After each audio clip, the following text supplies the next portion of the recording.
जय माता दी। आप सभी को नवरात्रि की बहुत बहुत शुभकामनाएं। माता रानी के भक्तों के लिए नवरात्रि का त्योहार बहुत ही खास होता है। माता रानी के पूजा करने से सभी मनोकामनाएं पूर्ण होती है। प्रिय श्रोताओं, आज मैं आपको नवरात्रि के प्रथम दिन माँ शैलपुत्री की कथा सुनाऊंगी। नवरात्रि के प्रथम दिन माँ शैलपुत्री की पूजा की जाती है।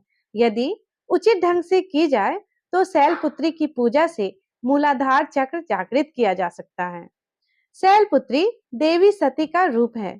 सती प्रजापति दक्ष की कन्या यानी कि पुत्री थी। उनका विवाह महादेव शिव के साथ हुआ था। दक्ष ने सती का शिव के साथ विवाह अपने पिता ब्रह्मा के कहने पर किया था, परंतु दक्ष शिव के जीवन शैली के कारण उन्हें पसंद नहीं करते थे।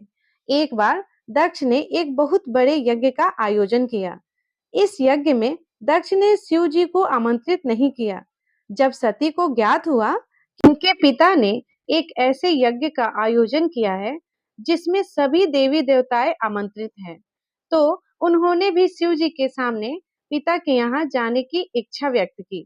परंतु शिव जी ने कहा कि एक विवाहिता को उसके पिता के यहाँ बिना निमंत्रण के नहीं जाना चाहिए। सती फिर भी जाने को हट करती रही। सती के अपने घर जाकर सबसे मिलने की व्यग्रता देख शिव जी ने उन्हें जाने की अनुमति दे दी। जब सती पिता के घर पर पहुंची तो माँ के अतिरिक्त किसी ने भी उन्हें स्नेह और आदर नहीं दिया। यहाँ तक कि यज्ञ में शिव जी का भाग भी नहीं निकाला गया।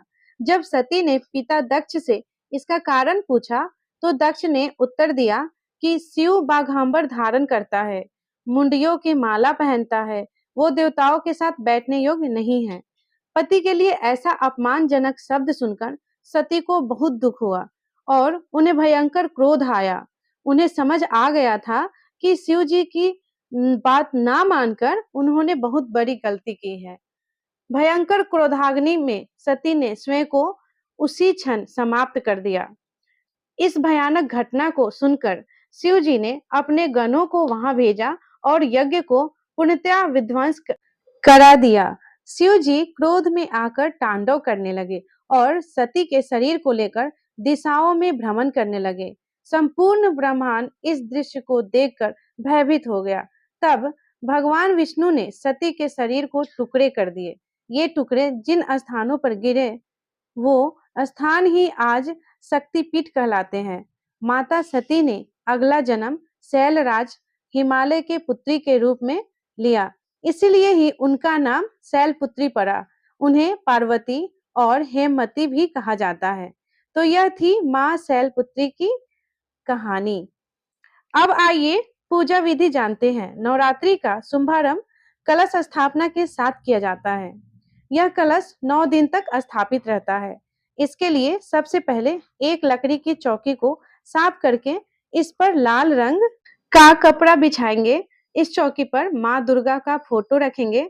उसके बाद किसी मिट्टी के पात्र अथवा गमले में मिट्टी डालकर गमले में जौ के कुछ बीज बो देंगे। इस पात्र में थोड़ा पानी डाल देंगे। अब एक मिट्टी का कलश लेकर इस पर कलावा या मौली बांध देंगे और कलश पर तिलक लगाएं। इस कलश में गंगा जल भरकर कुछ चावल के दाने, सुपारी, हल्दी के गांठ तथा दुर्वा घास सिक्का डाल दें। कलश के किनारे पर 5 आम के पत्ते रखें और कलश को ढक दें। अब एक नारियल को एक साफ लाल रंग के कपड़े में लपेटकर किसी भी कलावे से बांध दें। इस नारियल को कलश पर स्थापित करें। अब चौकी पर माँ के फोटो के बराबर जौ वाला पात्र रखें और उस पर कलश स्थापित कर दें। इस कलश को 9 दिन तक ऐसे ही रहने दें और जिस मिट्टी के पात्र या गमले में आपने जौ बोया है उसे प्रतिदिन थोड़ा थोड़ा पानी देते रहें। यदि आपके लिए संभव है तो नवरात्रि के 9 दिन माँ के सामने अखंड ज्योति प्रज्वलित करें। इसके बाद एक छोटे से हवन कुंड में एक छोटे से कंडे के टुकड़े को जलाकर रखें। इसमें थोड़ा कपूर डाल दें। 2 लौंग लेकर घी में डुबोकर और सुपारी कंडे के अग्यारी में अर्पित करें। साथ ही रोली और चंदन से तिलक करें। अब पूजा में फल, मिश्री, पंचमेवा और मिठाई का भोग लगाएं। कुछ लोग प्रथम दिन से ही दुर्गा सप्तशती का पाठ करते हैं। यदि आप भी इस प्रथा का अनुसरण करते हैं तो इसे अवश्य करें। प्रतिदिन माँ दुर्गा के कवच का पाठ करना बिल्कुल ना भूलें। ऐसा करने से माँ का आशीर्वाद सदैव आप पर बना रहेगा। इसके बाद व्रत का संकल्प कर ले। तत्पश्चात शैलपुत्री के मंत्र का एक माला जाप करें। माला में मोतियों की संख्या 108 होनी चाहिए।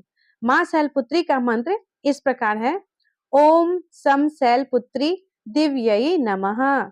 इस मंत्र का 108 बार जाप करें। माँ शैलपुत्री आयु, सौभाग्य और प्रकृति की देवी है। इसीलिए माँ से प्रार्थना करें कि आपके घर में सौभाग्य बना रहे और सभी को लंबी आयु और स्वस्थ जीवन की प्राप्ति हो। तत्पश्चात आरती करके क्षमा याचना करते हुए पूजा का समापन करें। संध्या के समय में भी आरती करें और इसके साथ समाप्त होती है नवरात्रि की प्रथम दिन की पूजा विधि। तो प्रिय श्रोताओं, अगर आपको यह वीडियो पसंद आई हो तो वीडियो को लाइक करें, चैनल पे नए हैं तो सब्सक्राइब करें और कमेंट में जय माता दी जरूर लिखें।